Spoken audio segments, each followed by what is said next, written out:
Amen. Tobeteli Yesu maboko bien-aimé. Namilolo. Gloire au Seigneur. Alléluia. Merci Jésus. Amen. Tikala ya kotele ma bien-aimé, to bondel ensemble. Ensemble, merci pour notre deuxième service. Au bandaki na biso na premier service. Tisiko zali ko continuer na biso. Pambola lisusu service oyo ensemble. To telemi lisusu ezali grâce na yo. Mafuta na yo likolo na biso. Tika message oyo nzambe e pambola lingomba na yo. Kati na mukona lelo nzambe otumbola batu kati na place oyo. Na kombo na Yesu Kristo to bondeli nde tozongisi boye. Amen. Amen. To fandi na kombo na Yesu. Hallelujah. Amen. Bien-aimé nzambe apambola yo. Apambola présence na yo kati na bisiko. Hallelujah. Na pamboli nzambe komo na grande sœur na biso ya liboso na famille na grand frère nzambe apambola bino. Hallelujah. Na invitaki bango. Hallelujah. Depuis na koma pasteur babinga pasteur batikala koyoka te place na zote. Hallelujah.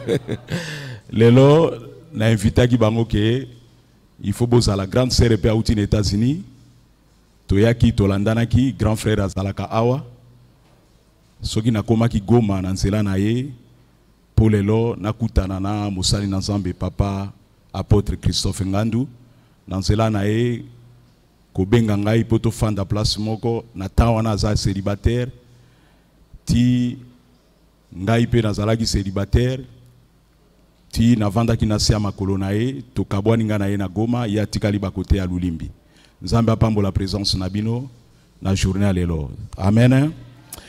Nalobi merci lisusu na papa pour na deuxième chance et grâce ya ko telemisanga lisusu liboso na etonga.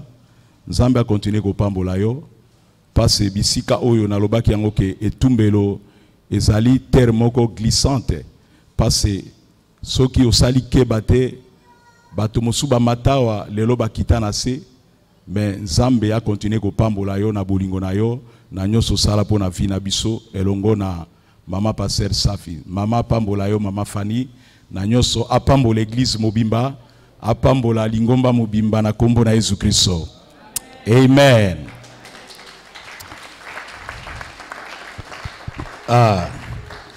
Ba oyo ba yebi bisote na benga mina kombo ya pasteur Guy Lolika ko uta na États-Unis bipai tozali naza marié na mama Safi tozana bana ya nzoto pe tozana bana ya molimo oyo tozako kamba bango to uti na mboka États-Unis eza lokola Congo eza en couleur te bien-aimé ke muta yebiso ke kuna ezali en couleur mais bato baza ko tambola na kobanga nzambe nde baza ko pambola makati na mboka wana. Alléluia. Bien-aimé na kozongela mbangu oyo turu na kozongela mbangu passe na premier service na silisaki matea oyo te na kataki yango passe ere kokaki mais na kozongela mbangu pona yo mutu peut-être oyelelo na teme na biso toza koloba pona tina na la gestion de l'élévation. To pesa ki ba point 6 points yango to bandai ko marcher na yango. Point liboso to pesa ki définition et deuxième point to loba ki quelques différents domaines de l'élévation. Troisième point to loba ki les différentes sources de l'élévation. Quatrième point to loba ki quelques réalités liées à l'élévation. Et cinquième point to loba ki la bonne gestion de l'élévation. Et sixième point, Tolobaki, la vie de quelques personnes dans la Bible face à l'élévation. Tu peux ça qui définition, il y a deux mots oyo ezalaki la gestion, topesaki gestion, tolobaki gestion ezali action de gérer.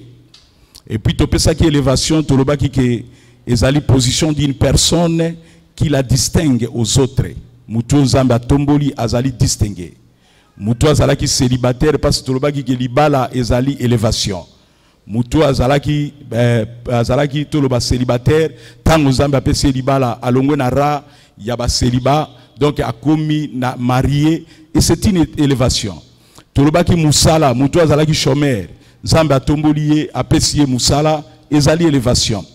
Tolobaki sikoyo ke na élévation topesaki position d'une personne qui la distingue aux autres, petolobaki action d'élever ou élever quelque chose à une hauteur. Nazoli kambangu. Na deuxième point tolobaki quelques différents domaines de l'élévation. Topesaki ba domaine au moins 5.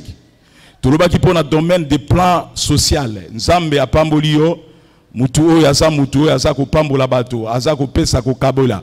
Bato bilo tolobaki deuxième domaine, tolobaki des domaines de plans politiques. Troisième domaine tolobaki des plans financiers. Nazo kenembangu. Quatrième point tolobaki domaine des plans matériels.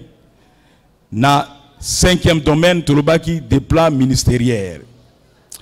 Tokendeki sous na troisième point topesaki les différentes sources de l'élévation. 4 sources au topesaki. Tolobaki source à liboso, une élévation qui vient des hommes. Bato basangani, batomboli ondeke tozako mona ba député, ba voter bango pour akoma député. Wana batu ba voter, batu nde ba ponier. Batu natan wana soki asali mabe ba okiko rejeter parce batu ba ponier. Topesaki li source ami balé tolobi une élévation qui vient de soi-même. Mutu yemoko ami pesi. Alobi que non, ngai nakomi bishop. Tozo monango prophète. Mais azwa ki consécration te. Mafuta nanzambe eza likolo na ete pasi yemoko ami pesaki. Topesaki exemple ya Noé. Troisième source, tolobaki une élévation qui vient du diable. Diable peut élever, mais eza na temps ya mukuse. Oyo diable atombola kamutu. Yango somona bato mususu diable atombola bango. Donc basala succès mais souka na bango basili boé. Donc vous comprendre c'est que élévation à diable et ça élévation te pour nabiso banana ensemble. Quatrième source tolobaki une élévation qui vient de Dieu. Ceux qui zamba tomboli mutu bien aimé il faut umela. To pesa ki exemple ya Elkana Penina na Anne o bazalaki basi Elkan. Anne o yazalaki kusanga mabota mais tolobaki ke Anne azalaki toujours na komi kitisa marde Penina bandai ko finga ko sekaye mais ayebaki nani oyo apambolaka c'est que zalaki nsambe vina ye mobimba apesaki yango na maboko ensemble donc c'est que avant daki na temple kino mutu ensemble aye ko tala Penina azako bonde la kati na motema mbebwe bandai ko bouger mutu ensemble alobi mais c'est que au langue toninité asalaki na profondeur bien aimé abandai ko luka ensemble ti kino Penina nzambe akende ko kanisa ye apesa ki mwana tolobaki que le vrai secret de l'élévation qui vient de Dieu c'est l'humilité. Mutu aza mutu akomi kitisa nzambe atombola kai. Nzambe akoki ko tombola lelo mais soki ozana humilité te kati na yo bien aimé okomona ke nzambe akokitisa yo. Yango baloba que l'humilité précède la gloire. Alléluia. C'est que mutu azana orgueil kati na ye nzambe akitisa kai marge élévation na ye. Alléluia. Topesaki tolobaki na deuxième partie tolobaki la gérance de l'élévation. Comment gérer l'élévation? Topesaki yango parce que tolobaki na définition la biso ke zali action de gérer. Donc c'est que mutu il faut ayeba ko gérer élévation na même libala. Parce que na pesa exemple mukona bandaka matea o na lobaki ke ba mama mingi babungisa mabala na bango pourquoi? Tango abali na na botite. Wana zana respect na mobali. Mais tango abandi ko bota azui place ya mobali apesi yango pa ya bana. Alléluia. Yango somona ke basi mingi ba mama musu na élévation ya libala oyo nzambe atomboli yo babungisa mabala mususu. Alléluia. Yango torobike la gérance de l'élévation. Comment gérer l'élévation? Première chose de torobaki, il faut gérer par l'obéissance de la parole de Dieu. Topé ça qui na Deutéronome chapitre 8, verset 10 à 14. Bien aimé, parce que temps est amingité. Deuxième chose, il faut gérer par des jeûnes et des prières. Parce que mutu oya tombo min ensemble. Pour gérer l'élévation il faut à la mutu oyo osako lukelungi ensemble. Osako gêner parce que tant oyo osako gêner ndenguya ensemble ezako latayo. Tolobaki par exemple belé que Nzambe avant à élever mutu eloko liboso zalani auction likolo na yo. Tu expliques qui yango très bien nazo ke mbangu mbangu passe ta eza mingite. Alléluia. Quatrième point, na point A. Quelques réalités liées à l'élévation. Tu peux ça qui exemple, Tolobi, quand quelqu'un est élevé financièrement, politiquement, matériellement, socialement et ministériellement, la élévation attire les gens. C'est que Moutou Sokin Zamba Tombolié, bien aimé, aux anata ya publicité. Parce que Zamba Tombolio, Nzamba ko bandako simba mitema na bato. Donc bato bako bandako poussa na pembeni na yo, bato bako bandako ya pembeni na yo. Oza même na tante, même bato baza na village, bako ya ko luka yo parce élévation et ko attirer bango. Élévation et ko attirer ba membre de famille, et ko attirer donc ba ami, et ko attirer même bandoki. Bako ya pembeni na yo parce ba yo ki élévation et pa na yo. Alléluia.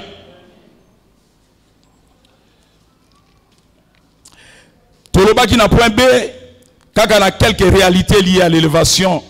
Tolobaki que élévation attire les gens. Tolobaki sou que élévation donne du succès. Moutou soka zali élevé, donc succès et katinaye. Azana tante bien aimé, passe ma foute en ensemble et vandi katinaye moutou ya comme na succès. Yango somona basali ensemble, bateau bazako bang ensemble, bateau bazana ma foute à élévation. Donc, succès zali kati na bango.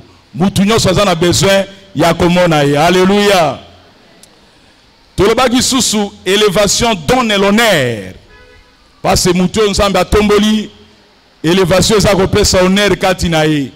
Eza lokola tovandiawa. Tozana moutounyo nzambe tomboli kati na biso. Ezali papa na biso apôtre Christophe Ngandu. O toza ko devoir et honneur parce que élévation ensemble. Mafuta ensemble ezali kati na ye. Alléluia. Tolobaki lisusu ke élévation donne du respect. Muto nzambe atomboli azana droit et respect katinae. Il faut te devoir. Tolobaki ke élévation donne la gloire.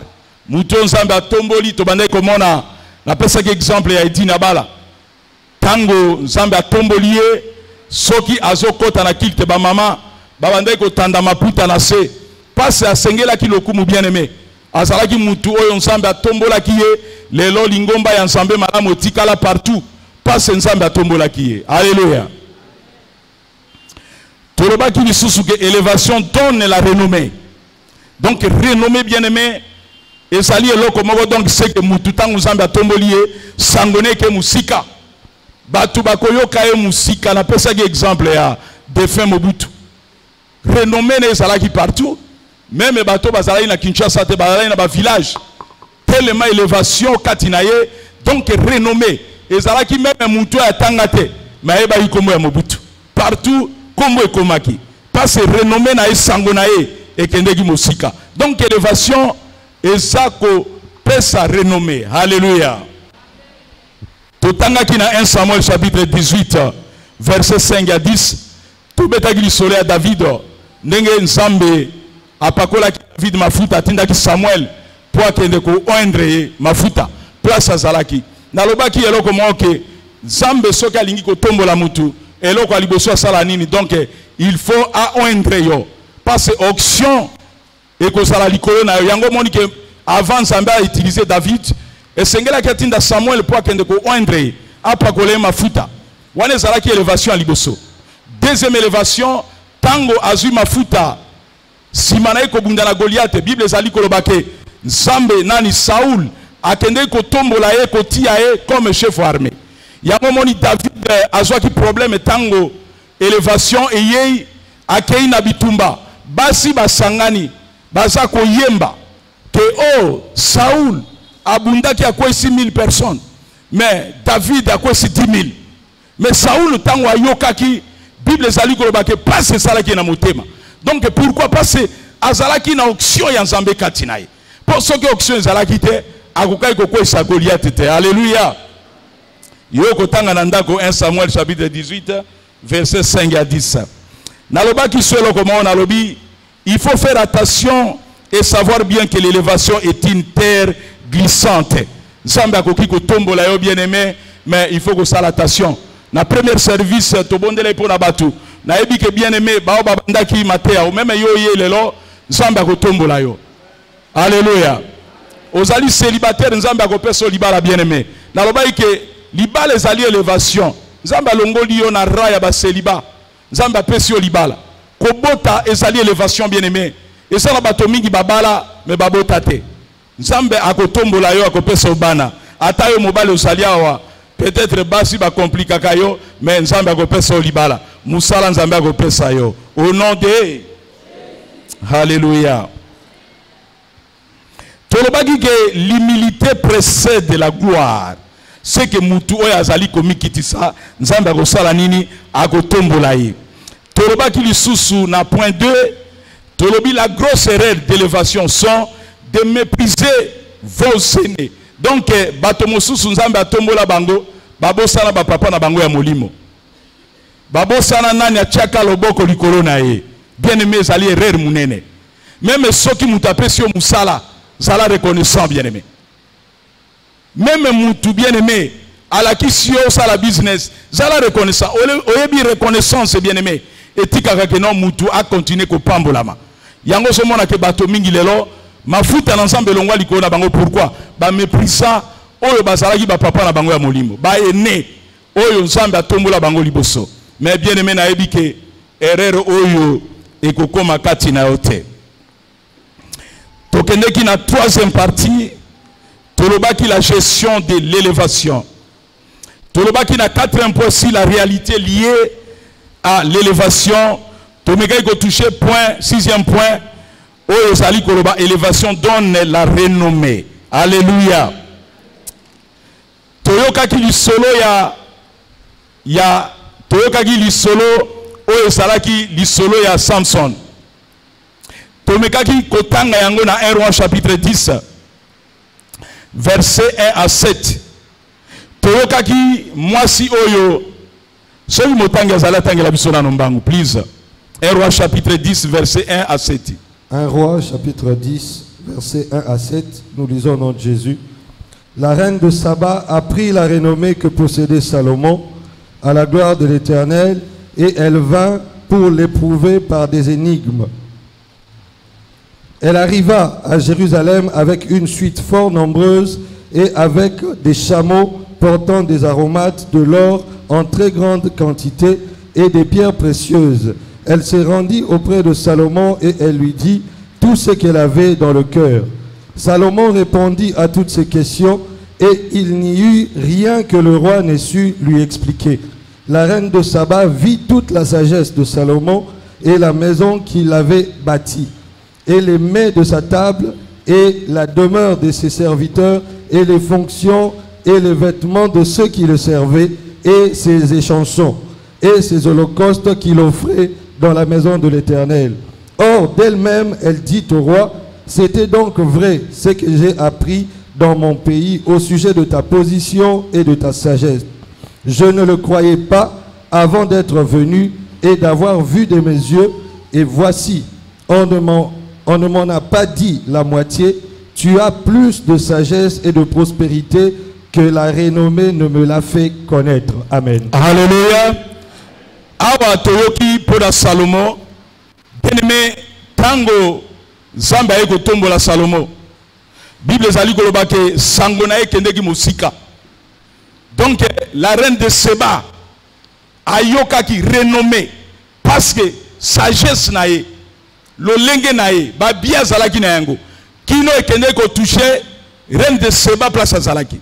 C'est que bien aimé Nzambe soka tomboli mutu bien aimé Aux a besoin même à kotinda batote basala ba publicité non.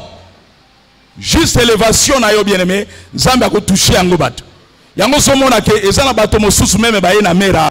So otali bien. Bate ya ki ete ke non, yaka na mera non. Donc ayoki sango ya mera. C'est ça la renommée bien-aimé. Oyo Nzambe a ke touché motema na yo. Oyoki juste sango yango moni ke reine de Seba ayoka ki sango renommée. Yanani ya Salomo et que touché Bible ezali ko kolobake akanga ki biloko belé ba or makambo minene ba mbongo ayena ngo pa Salomo. Bible ezali kolobake soko tali yango katina verset 7 alobi je ne le croyais pas avant d'être venu et d'avoir vu de mes yeux. Passe ayoka ki mazali na besoin aya komona. Et voici on ne m'en a pas dit la moitié. Tu as pris de sagesse et de prospérité que la renommée ne me l'a fait connaître. La renommée, bien-aimé. Nalingi simanamatea oyo. Zambe atombola yo bien-aimé. Alléluia. Oso comprendre tes bien-aimé. Zambe atombola yo. Ah bien-aimé. Soki na salagi pa inangai. Bien-aimé nde bato atombola. Bien-aimé nalingi zambe atombola yo. Zambe akanisa yo bien-aimé. Oyebi otumeli tango molai na situation za ko vivre na yango. Mais na lingi bien-aimé soki Nzambe atombola apôtre Christophe Ngand. Nzambe ana tombola yo na kombo na Yesu Kristo. Alléluia. La renommée bien-aimé, mutu azali élevé. Mutu Nzambe atomboli bien-aimé. Sangone ko kende mosika. Ozala besoin de publicité te. Otinda batu. Bati ya ba papier partout nele tozomona awa na ba mur. Bien-aimé toza na États-Unis, biso tiaka ba papier na ba mur te. Mais tellement bien-aimé qu'on gérer donc telle ba élévation na obéissance à l'ilobana sa. Oyebi mutu azako tambola na obéissance à parole de Dieu. Nzambe ye moko azako sala musala, azako sala publicité. Mutu azako gêner, azako lukelongi na Nzambe bien-aimé. Nzambe azako kende ko toucher bato. Bien-aimé, Nzambe akopambola yo. Et là, comment on a eu ça, bien-aimé, qu'on n'allait jamais décourager la vie. Ce qui os allé, moutou os allé décourager, au korate makambo ebele. Alléluia. Nazo le kambangu poto comme on a point, nabiso lelo. 5e point, bien-aimé, tolobaki la bonne gestion de l'élévation. Tangela biso na Genèse chapitre 39, verset 1 à 23. Genèse chapitre 39, verset 1 au 23e verset. On fit descendre Joseph en Égypte et Potiphar, officier de Pharaon, chef des gardes égyptiens, l'acheta des Ismaélites qui l'y avaient fait descendre. L'Éternel fut avec lui et la prospérité l'accompagna. Il habitait dans la maison de son maître l'Égyptien. Son maître vit que l'Éternel était avec lui et que l'Éternel faisait prospérer entre ses mains tout ce qu'il entreprenait. Joseph trouva grâce aux yeux de son maître qui l'employa à son service, l'établit sur sa maison et lui confia tout ce qu'il possédait. Dès que Potiphar l'eut établi sur sa maison et sur tout ce qu'il possédait, l'Éternel bénit la maison de l'Égyptien à cause de Joseph, et la bénédiction de l'Éternel fut sur tout ce qui lui appartenait, soit à la maison, soit au champ. Il abandonna aux mains de Joseph tout ce qui lui appartenait, et il n'avait avec lui d'autre soin que celui de prendre sa nourriture. Or, Joseph était beau de taille et beau de figure. Après ces choses, il arriva que la femme de son maître porta les yeux sur Joseph et dit « Couche avec moi ». Il refusa et dit à la femme de son maître « Voici, mon maître ne prend avec moi connaissance de rien dans la maison, et il a remis entre mes mains tout ce qui lui appartient. Il n'est pas plus grand que moi dans cette maison, et il ne m'a rien interdit, excepté toi, parce que tu es sa femme. Comment ferais-je un aussi grand mal et pécherais-je contre Dieu ?» Quoiqu'elle parlât tous les jours à Joseph, il refusa de coucher auprès d'elle, d'être avec elle. Un jour qu'il était entré dans la maison pour faire son ouvrage, et qu'il n'y avait là aucun des gens de la maison, elle le saisit par son vêtement en disant « Couche avec moi ». Il lui laissa son vêtement dans la main et s'enfuit au dehors. Lorsqu'elle vit qu'il lui avait laissé son vêtement dans la main et qu'il s'était enfui dehors, elle appela les gens de sa maison et leur dit « Voyez, il nous a amené un Hébreu pour se jouer de nous. Cet homme est venu vers moi pour coucher avec moi, mais j'ai crié à haute voix. Et quand il a entendu que j'ai levé la voix et que j'ai crié, il a laissé son vêtement à côté de moi et s'est enfui. Et elle posa le vêtement de Joseph à côté d'elle jusqu'à ce que son maître rentrât à la maison. Alors elle lui parla ainsi. L'esclave hébreu que tu nous as amené est venu vers moi pour se jouer de moi. Et comme j'ai élevé la voix et que j'ai crié, il a laissé son vêtement à côté de moi et s'est enfui dehors. Après avoir entendu les paroles de sa femme, qui lui disait, voilà ce que m'a fait ton esclave, le maître de Joseph fut enflammé de colère. Il prit Joseph et le mit dans la prison, dans le lieu où les prisonniers du roi étaient enfermés. Bien-aimé Soukawara, Tokene Mango. Alléluia. Amen. Mama Sifanzambe apambola yo na présence na yo kondima invitation na biso. Bien-aimé, Toyoki a balobi la bonne gestion de l'élévation. Tolobaki ke gestion définition la ngoto pesa ige ezali action de gérer. Mais Toyoki di solo à Joseph. Joseph a géré qui élévation naïe. Tolobaki bien que élévation bien-aimé attire les gens. Élévation eza ko attirer même bandoki. Oyo bakoya po ba détruire vie na yo. Mais Joseph eloko mo na sepela kine yango. Naloba yango na tongo na verset 5. Balobi dès que Potiphar l'y établir.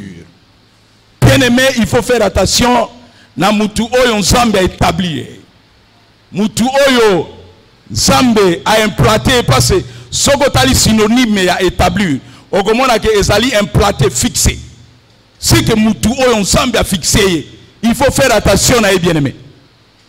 Parce que mutu azana mafuta na Nzambe babundisaka ete. Mais sokotali na mate ya bien-aimé okomona ke Joseph tango atiaki makolo na ye na ndako ya Potiphar. Bible ezali koloba ke bénédiction accompagnaki. Parce que ezalaki na option ya Nzambe likolo na ye. C'est que mutu oyo azali élevé. Mutu azali na option mais babundisaka ete. Oyebi mwasi ya Potiphar asalaki erreur. Mais Potiphar bien-aimé Nzambe afungolaki ye miso na molimo. Oyebi ozanga ka makambo ebele parce que Nzambe nana afungola miso na molimo te omona makambo mosusu na fina yo. Donc Potiphar amonaki bénédiction kati na Joseph. Parce que mafuta na Nzambe ezalaki likolo na ye. Tango akoti kati na ndako ya Potiphar, Bible ezali koloba ke nyonso échangeaki atmosphère. Yango mona batu na Nzambe mosusu bien-aimé akei na fête oyo batu bazomela masanga. Okomona surtout pas na biso. Ba chrétien mosusu kuna ba melaka na bango. Okuta fête ba sali fête mais tango ba moni yo mutu na Nzambe. Biso so tokoti na fête bien-aimé na tawana okomona na fête wana bien-aimé. Même ba païen baza ko banga komela parce que pourquoi pas cette présence na biso ezali kati na fête. Pourquoi? Parce que l'onction de Dieu ezali ko manifester bien-aimé.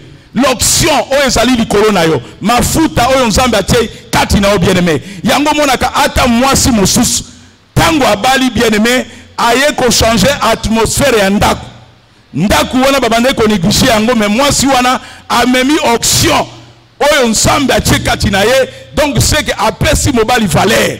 Yango somona ke mibali mosusu na opesa exemple lokola ngai bien-aimé nazalaki mutu mona zolangwa mais tango na ye ko bala bien-aimé mwasi oyo amemi donc atmosphère mosusu na fina ngai. Soki baza ko respecter ngai ezali pe na nzela na ye. C'est que libala bien-aimé c'est une élévation. Alléluia. Donc Joseph Bible ezali koloba ke na mafuta azalaki na yango beauté pe ezalaki kati na ye. Tango mwasi ya Potiphar atala lobi mais ce n'est pas possible. Mais mobali oyo yasa kitoko bondenge nini. Bien-aimé, soko yebaka te ndengo za na Yesu wana. Oza kitoko mingi. Alléluia. Ah, bien-aimé, na monineti, oso comprendre te. Oyebi mutu azala Yesu bien-aimé, azala na beauté oyo paye azala dangote. Alléluia. Alléluia. Bien-aimé, na lingina ebiso eloko moko. Nazo kendo fêter 60e anniversaire. Mais ceux qui na telemi bokondi mateke, naza okoma pembeni ya 60 ans. Alléluia. Mais ça na baton sou bape sa ngai 15 ans, baloba 25 ans. Alléluia. L'option de Dieu bien-aimé et qui t'a likolo na finayo. Lelo ndenge swami a bien-aimé, tika mafuta na Nzambe qui t'a likolo na yo. Même ceux qui bato ba seka qui ont bien-aimé, bato wana ba changer maloba na bango. Au nom de Alléluia. Toleki lisusu bien-aimé. Totangi na Luc chapitre 4 verset 5 à 8.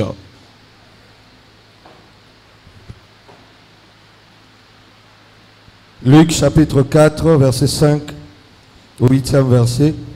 Le diable l'ayant élevé lui montra en un instant tous les royaumes de la terre et lui dit, je te donnerai toute cette puissance et la gloire de ces royaumes, car elle m'a été donnée et je la donne à qui je veux.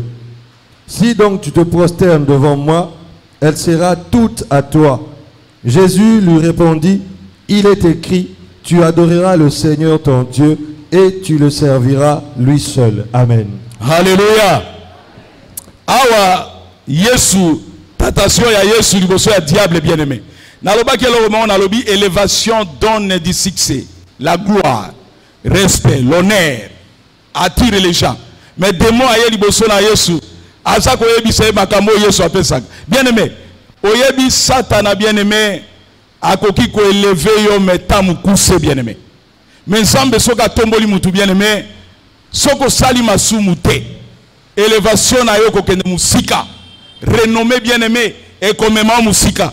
Yesu ayebisi, Jésus lui répondit, il est écrit, tu adoreras le Seigneur ton Dieu et tu le serviras lui seul. Pourquoi? Parce que bien-aimé, ayebaki ke Nzambe nde atombolaka. Bien-aimé, mokile koki kotombola ote. Mokile tombola bato mosusu rejeta bango. Mais soki Nzambe atomboli yo bien-aimé, donc soko sali masumu te.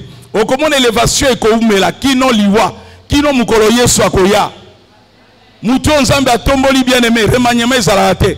Que non balingi ba remanier yo passe oumeli rien, jamais bien-aimé. Soko sako tambola na kobanga Nzambe, okomona ke Nzambe ako continuer toujours na kopambola yo. Alléluia. Topesa ki exemple mako tolobi, les diables élèvent au-dessus des hommes, mais Dieu élève au service des hommes. Bato basako tambola na kobanga Nzambe. Misala malamu zako sala avec l'onction de Dieu, Nzambe ako sala ni ako accompagner yo. Nzambe ako pambola yo. Soko tangi na Matthieu chapitre 20 verset 25 et 28 atana ndago okomona yango. Deuxième exemple topesa ki, les diables élèvent par facilité et les raccourcis. Mais Dieu élève par la persévérance dans l'obéissance. C'est que Nzambe azako tombola mutu na persévérance lolengo tiki ndako na yo. Parce que na bato mosu ba uti musika voiture esate azui ba moto ti ba transport aeko kutana awa persévérance bien-aimé. C'est que Nzambe akotika ote parce que Bible ezali koloba ete ba o nyonso ba yaki pa ina Nzambe bazonga maboko polele te. Tika Nzambe apambola o bien-aimé na persévérance oyo tiki ndako na yo Nzambe atombola yo au nom de na troisième exemple lobi, les diables donnent l'assurance des biens terrestres. Diable appelle si yo assurance à la kisi yo que non oko tonga bandako oko sala boy oko sala boy oko sala boy appelle si yo nyonso yo pe sali. Mais Bible ezali kolobake, mais Dieu donne l'assurance des biens célestes. Makambo na likolo e polaka te ndako zika te. Nzambe apesi yo ndako ya lola bien-aimé ko zika te. Ndele tozomona bandako ezako zika muta tongi ndako fondation ezate ndako ekoyi ebomi bato. Mais otonga ndako bien-aimé fondation ezate, c'est que ezali misala ya diable. Parce que mutu oyo bien-aimé asa na Nzambe muto yo nzambe atomboli. C'est que soka lingi ko tonga ndako bien aimé, akotonga ngo na ba barre de fer, fondation ya makasi. Pas ndako wana umela. C'est que diable bien aimé azo pesa yo condition. Alobi na ko pesa yo vie pendant 5 ans. Dans 5 ans wana bien aimé, ozo tonga mbangu mbangu lobi mais soki na sisi ndako yote, okomona que diable akozwa ngai. Mais nzambe te bien aimé. Pour nzambe soka tomboli yo bien aimé, c'est que oza na assurance. Oyo balobi céleste bien aimé. Oza la sécurité à l'eau la bien aimé. Makamonyo seza ko batela manasambé. Ata balobi que économie à Congo chité, mais epai na yo ko chité de passer élévation en Zambé sali na auction, penzambe abakisi bozwi na yo. Alléluia. Tokende qui n'a point B na la mauvaise gestion de l'élévation. Totanga qui na 2 Chroniques chapitre 26 verset 1er à 3. Tangela bisoka verset 1er à 3 na 2 Chroniques chapitre 26 tous les cas. 2 Chroniques chapitre 26 du 1er au 3e verset. Tout le peuple de Juda prit Osias, âgé de 16 ans, et l'établit roi à la place de son père Amathias. Osias rebâtit Élot et la fit rentrer sous la puissance de Juda après que le roi fut couché avec ses pères. Sautez na 8 bien-aimés. 8. Les Ammonites. Les Ammonites faisaient des présents à Osias et sa renommée s'étendit jusqu'aux frontières de l'Égypte car il devint très puissant. Tangana 16. 16. Mais lorsqu'il fut puissant, son cœur s'éleva pour le perdre. Il pécha contre l'Éternel, son Dieu. Il entra dans le temple de l'Éternel pour brûler des parfums sur l'autel des parfums. Alléluia. Bien-aimé, battez la motema na yo. Bible sali ko ba ke Osias sima ya liwa ya papa na ye. Baye ko tombola ye na âge à 16 ans. Osias a kambi royaume bien-aimé. Mafuta na ensemble likolo na ye. Bible sali ko ba ke Osias asalaki makambo malamu. Mais tango motema na ye orgueil ekoti. Bible sali ko ba ke kaka batu oyo batelemela ke basala nini babundisa ki batombokela ki ye. Osias alingi ko ya kokota na temple. Baibisi kokota te pona nini po asala ki masumu bien-aimé. Oyebi auction o ezali likolo na yo bien-aimé, il faut ko batela yango. Bible ezali ko ba Osias orgueil kota pourquoi parce renommé na ye sango ekei musika. Puis ça la bato mususu bien-aimé. Lelo sa ko umi na église passé nano nzambe atomboli yote. Mais tango ko tombola yo sango no ekei. Obandai ko sala na kasavubu sango ekei na lingwala. Babande lukayo ekei na Gombe ekei soki na Masina ekei soki partout ekei bien-aimé okomona pe esprit ya orgueil ye kati na yo yango so mona ke Osias simana ye ko tombwama renommé sangone ke musika orgueil ekoti kati na ye basala kinini bake ko rejeter bien-aimé batela élévation mwana mère batela élévation na yo bien-aimé nalanda ki mateya o bateya ki papa teya ki pona prison bien-aimé tolanda ki yango kino na suka oyebi ke bozali béni bien-aimé parce nzambe atinda ki mateya bozala libéré bolongwa kati na prison mais nzambe atindi élévation parce après prison bien-aimé mutu azalaki akangamaki tango abimi na prison esalemi nini nzambe akosala nini akotombola ye. Alléluia. Amen. Nzambe amona yo bien-aimé. Nzambe atombola yo au nom de Tokei na 5e partie. Tolobaki pona renommé totangaki na 1 Roi chapitre 10 verset 1 à 7. Tangela bisombango bien-aimé. 1 Roi chapitre 10 verset 1 à 7. La reine de Saba a pris la renommée que possédait Salomon à la gloire de l'Éternel. Et elle vint pour l'éprouver par... Non, bien-aimé, pardon. Tosi toleki wana Tokei na sur la gestion Tokei. Alléluia. Tokei na 6e point, la vie de quelques personnes dans la Bible face à l'élévation.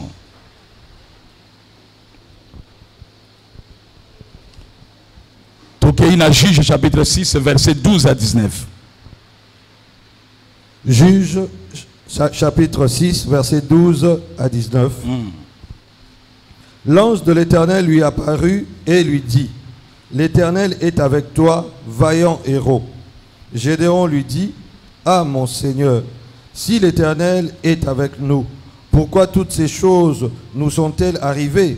Et où sont tous ces prodiges que nos pères nous racontent quand ils disent: L'Éternel ne nous a-t-il pas fait monter hors d'Égypte? Maintenant l'Éternel nous abandonne et il nous livre entre les mains de Madian. L'Éternel se tourna vers lui et dit: Va avec cette force que tu as et délivre Israël de la main de Madian. N'est-ce pas moi qui t'envoie? Gédéon lui dit: Ah mon Seigneur, avec quoi délivrerai-je Israël? Voici, ma famille est la plus pauvre en Manassé et je suis le plus petit dans la maison de mon père. L'Éternel lui dit: Mais je serai avec toi et tu battras Madian comme un seul homme. Gédéon lui dit: Si j'ai trouvé grâce à tes yeux, donne-moi un signe pour montrer que c'est toi qui me parles. Ne te loigne point d'ici jusqu'à ce que je revienne auprès de toi, que j'apporte mon offrande et que je la dépose devant toi. Et l'Éternel dit: Je resterai jusqu'à ce que tu reviennes. Gédéon entra, préparant un chevreau, et fit avec un épha de farine des pains sans levain. Il mit la chair dans un panier et le jus dans un pot, lui apporta sous le térébinthe et le présenta. L'ange de l'Éternel lui dit: Prends la chair et le pain sans levain, pose-les sur ce rocher et répands le jus. Et il fit ainsi. Alléluia. Tosuka wana bien-aimé. Amen. Place on a 12 et lobby, l'ange de l'Éternel lui apparaît et lui dit: L'Éternel est avec toi, vaillant héros. Bien-aimé, na lingina touché place wana. Oyebi, et ça une élévation mususu. Ce qui nous a lingi ko tombo la yo bien-aimé, a ko changer kombo na yo. Zambe po atombo la Gédéon. Gédéon azalaki na bundite bitumbata mokote, mais ange de l'Éternel Zambe atindie abengie kombo alobi vaillant héros. Donc c'est que mutu aza mutu munene mutu ya bunda bitumba. Tomona ki ba exemple mosusu ya Abraham. Tango nano Nzambe asali alliance na ete, mais tango Nzambe azalaki na besoin ya kosala alliance na Abraham, soko tali Yahweh Nzambe alongolaki H moko atiango pa Abraham. C'est que apesa ki mobimba na evi na ye. Akotisa ki yango pa Abraham pour asala alliance. C'est que bien aimé, Nzambe soki alingi ko pambola yo, ako changer statut na yo. Yango moni ke Gédéon tango ange abimeli ye, ange ayebisi ye alobi vaillant héros, abengi ye ke telema oke de kobunda bitumba. Mais Gédéon atalaki libota na ye, Gédéon atalaki vi na ye, Gédéon atalaki place abimaki, Gédéon atalaki donc possibilité oyo ba famille na ye basalaki nango. Bien aimé, oyebi bato mingi bakoma découragé, ba négligent élévation passe kotala ba moyen.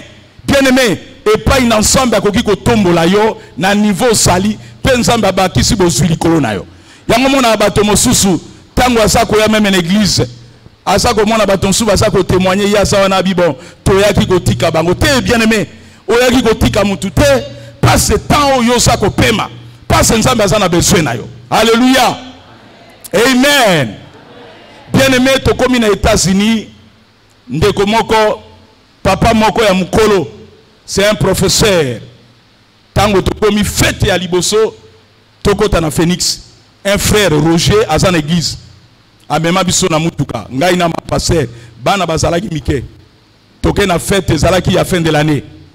Tango tokoti papa oyo telema bango bakoma kala oyebi na poto toyi ko remarquer loko moko bato bakenda kala soko yesika il faut baseka yo sikoyo l'air tokomi na fête tata oyo pasteur enani professeur amoni ngai ayebisinga me pasteur oye na ebele ya bana na poto boye yo ko vivre ndenge ni oyebi bien aimé nayoka ki mabe na mutema bien-aimé.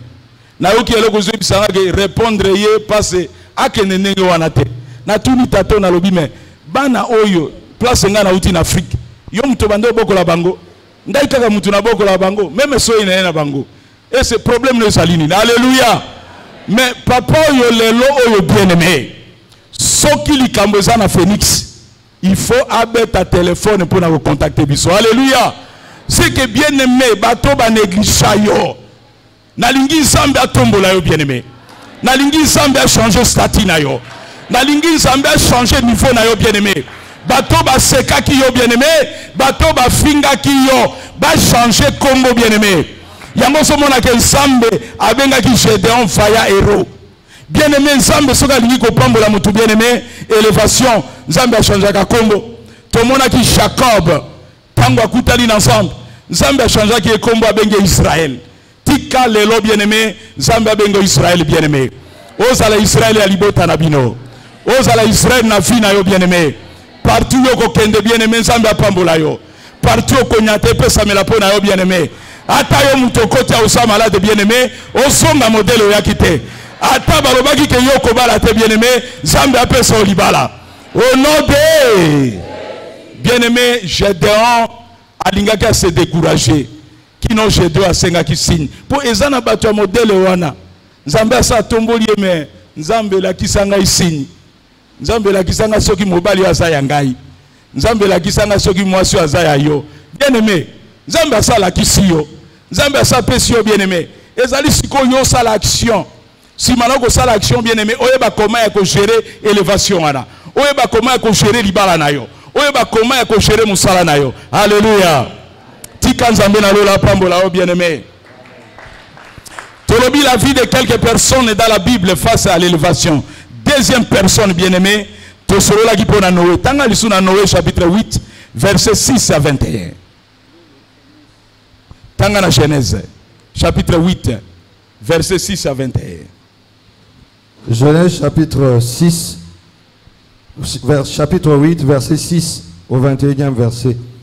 Au bout de 40 jours, Noé ouvrit la fenêtre qu'il avait faite à l'arche. Il lâcha le corbeau qui sortit partant et revenant jusqu'à ce que les eaux eussent séché sur la terre. Il lâcha aussi la colombe pour voir si les eaux avaient diminué à la surface de la terre. Mais la colombe ne trouva aucun lieu pour poser la plante de son pied et elle revint à lui dans l'arche, car il y avait des eaux à la surface de toute la terre.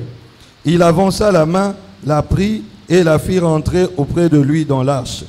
Il attendit encore 7 autres jours et il lâcha de nouveau la colombe hors de l'arche. La colombe revint à lui sur le soir. Et voici, une feuille d'olivier arrachée était dans son bec. Noé connut ainsi que les eaux avaient diminué sur la terre.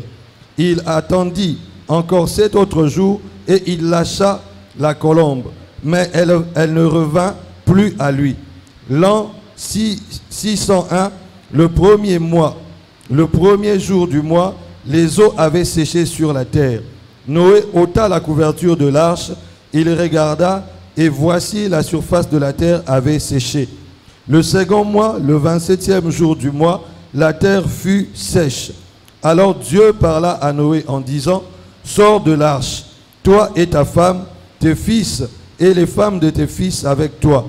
Fais sortir avec toi tous les animaux de toute la chair, de toute chair qui sont avec toi, tant les oiseaux que le bétail et tous les reptiles qui rampent sur la terre, qu'ils se répandent sur la terre, qu'ils soient féconds et multiplient sur la terre. » Et Noé sortit avec ses fils, sa femme et les femmes de ses fils, tous les oiseaux, tous les animaux, tous les reptiles, tous les oiseaux, tous ceux qui se meuvent sur la terre selon leurs espèces, sortirent de l'arche.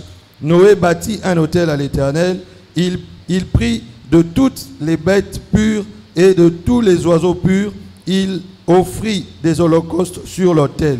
L'Éternel sentit une odeur agréable et l'Éternel dit en son cœur, « Je ne maudirai plus la terre à cause de l'homme, parce que les pensées du cœur de l'homme sont mauvaises dès sa jeunesse, et je ne frapperai plus tout ce qui est vivant comme je l'ai fait. Alléluia. Ah, Toyo qui dit soleil à Noé. Bien-aimé, Bible zali kolobake Zambe alingai koboma mokili. Mokili etondisami na masumu. Mais esengela ki Zambe asola Noé. Bien-aimé na lobaki eloko moke koyoka mongongo na Nzambe, c'est une grâce, bien-aimé. Mongongo na Nzambe ezali pona batu nyonso te. Ezali pona batu oyo Nzambe atomboli bango.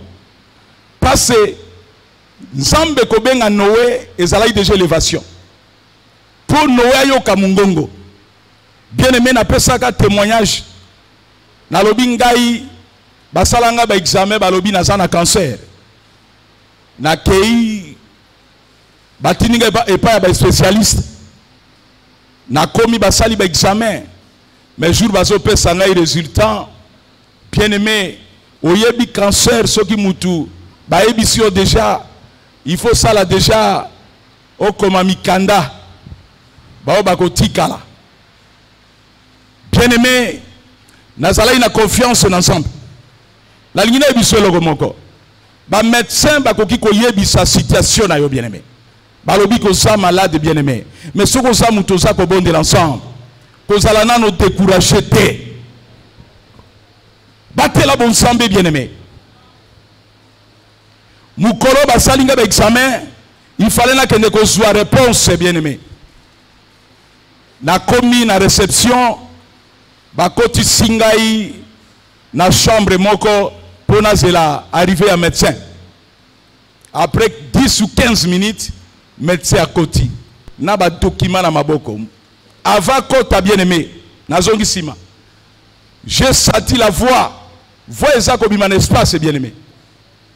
Ezo ebisangai ke ba résultat nyonso bako pesa yo kondima yango te. Mais Nathalie na kati ya chambre na zanga moko. Après 15 minutes koyoka voix. Na moni médecin koti. Eloko médecin tuna kingai. Oyebi biso na États-Unis bien-aimé, docteur azana kobanga te po apesa résultat ya maladie na yo. Ndenge ya bako consoler yo, ba bomba ono ba luka parent, ba pesa bango non. Bako yebisa yo kana yo. Docteur akoti atuni ngai alobi mais ese ba koko na yo, to ba parent na yo, ezana moko oyo abela cancer. Na yebisi docteur na lobi te. Docteur akitisi ba document abando la kisanga photo ala kisi alobi mais ta la place yo zali attaquer ti awaboué. Donc situation na yo sa makas il faut sikoyo o banda ko leka ba banda ko luka ndenge nini ba banda ko zikisa yango mais nde situation sana yango na fandi boye na lingi esprit a décourager me lingi ko ya na yoki eloko zo bisanga ke mais toyebi saki yonini na yebisi médecin na lobi ke non naza malade te, naza na cancer te. Médecin l'obité vous avez le cancer yango. Tant que tu discutes na médecin, ba pesinga rendez-vous na kende siko po basala ngai opération. C'est une donc ba ko sa mutu appareil, ya caméra bazotala yango na écran. Je me rappelle mukolo wana tozala ki na maman pasteur ameminga na voiture atiki ngai na place hôpital parce na période ya corona bien-aimé okoki ko kende mutu okoki ko accompagner notre kota kuna.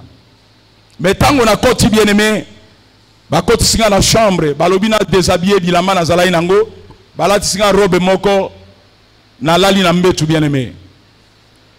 Mutu atia anesthésie ayei, abando posenga ba question, asenga loboko a koti si ba aiguille après ba meminga ina salle d'op. Tant on a koti soki na mona ki bato muke na kati 20 ou 15 personnes bien-aimé. Balati ba masque pour un examen. Wana na anesthésie côté ezwinga te na nzoto.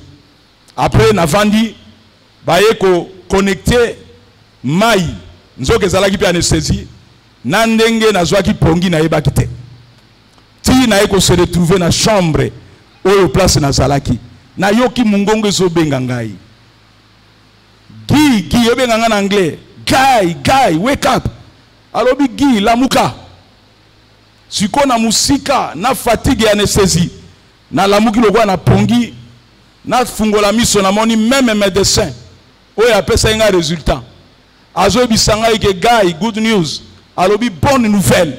Donc cancer et ça li susukati na ote. Na sotaki na mbeto bien-aimé. Alléluia. Oyebi bien-aimé na lingina ebisa mutu moko. Nzambe azali nzambe.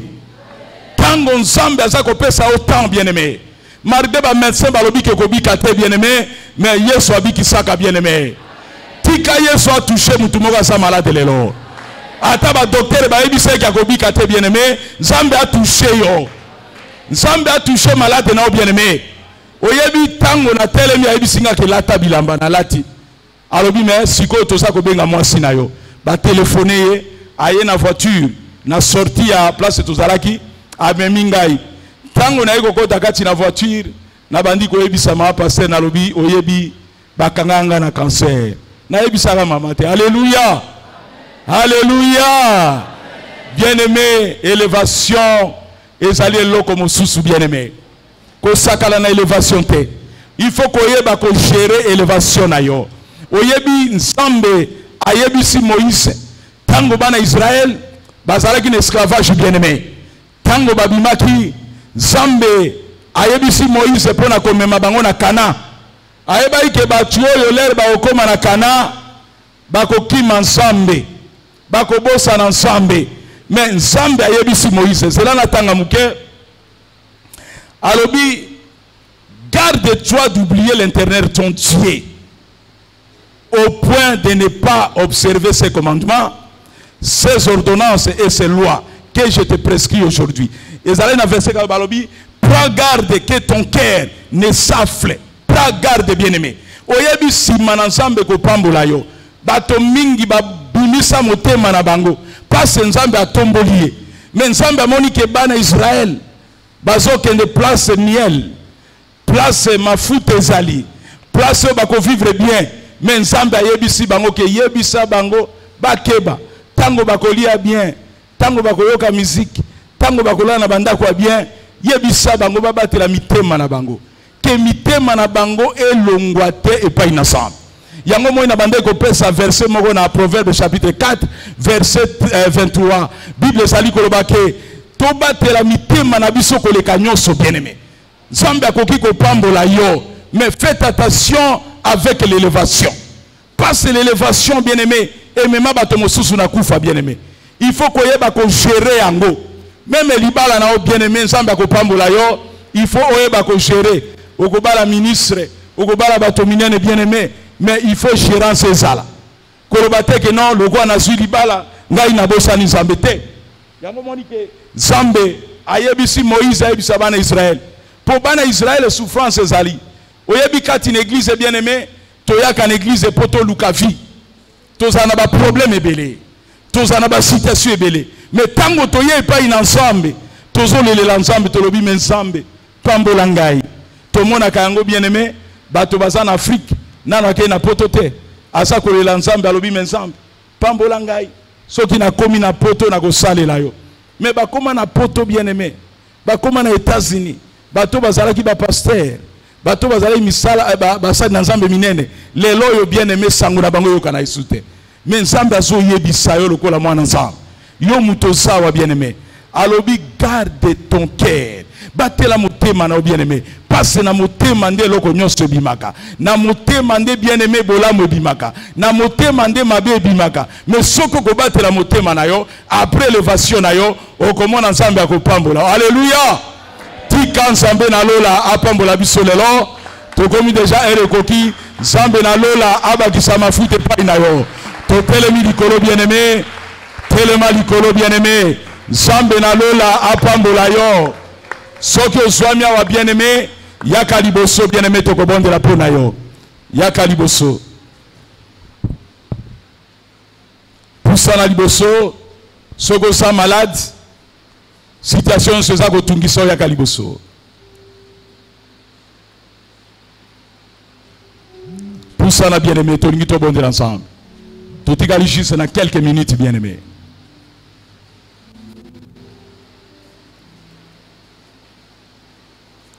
Poussana bien-aimé, Yaka.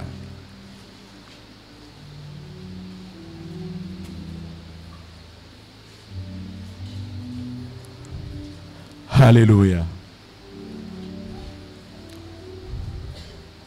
Tolingi to bonder ensemble. Kanga misona yo, tout ça ko bonder ensemble. Quel est ton problème aujourd'hui, bien-aimé? Nzambe ya tombolaka. Atombola vie na yo. Nzambe ya bikisaki cancer kati na ngai. Etika l'histoire ba document. Mais Nzambe wana touché santé na yo. Nzambe amona yo. Nzambe amona yo bien-aimé. Docteur alobi situation na yo komi munene. Alobi santé na yo cancer yo komi na suka. Mais Nzambe ya apôtre Christophe Ngandu. Nzambe ya kende ko toucher cancer place ezali. Même docteur bien-aimé, akamwaki, kanga misona yo. Par respect na kobenga papa, akoya ko bonder ensemble. Kanga misona yo bien-aimé. Alléluia.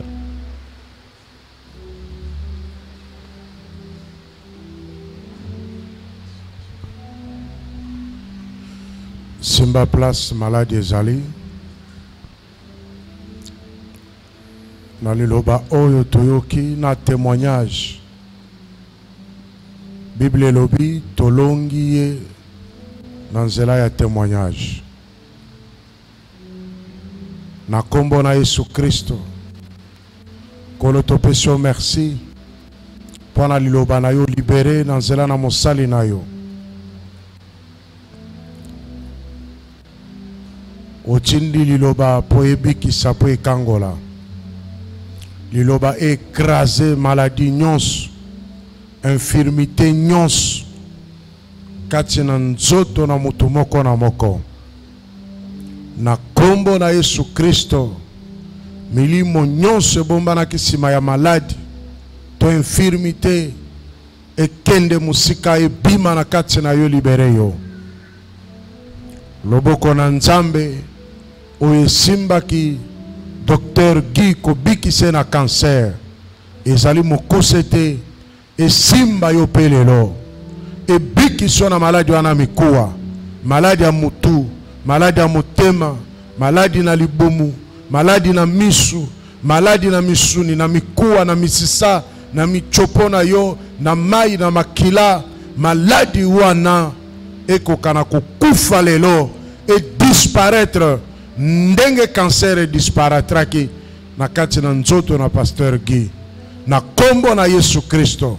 Lobiko ekota kati na yo. Lobiko efanda kati na yo. Lobiko etambola na kati na yo. Douleur nyonso esila. Douleur esila. Ozwa lobiko na kombo na Yesu. Obika na kombo na Yesu. Okangola na kombo na Yesu. Merci Seigneur. Pona loboko na yo. Oye simbi ndeko mwasi ndeko mobali. Oye simbi bao baza kolanda biso en ligne. Merci pana kobikisa maladi. Merci pana kolongola maladi na mutu. Merci pana kolongola maladi na mikuwa na misuni na misisa na makolo. Na kombo na Yesu Kristo. Na kombo na Yesu Kristo. Amen.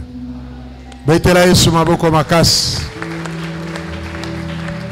Tozonga Nzamba pambola moko na moko.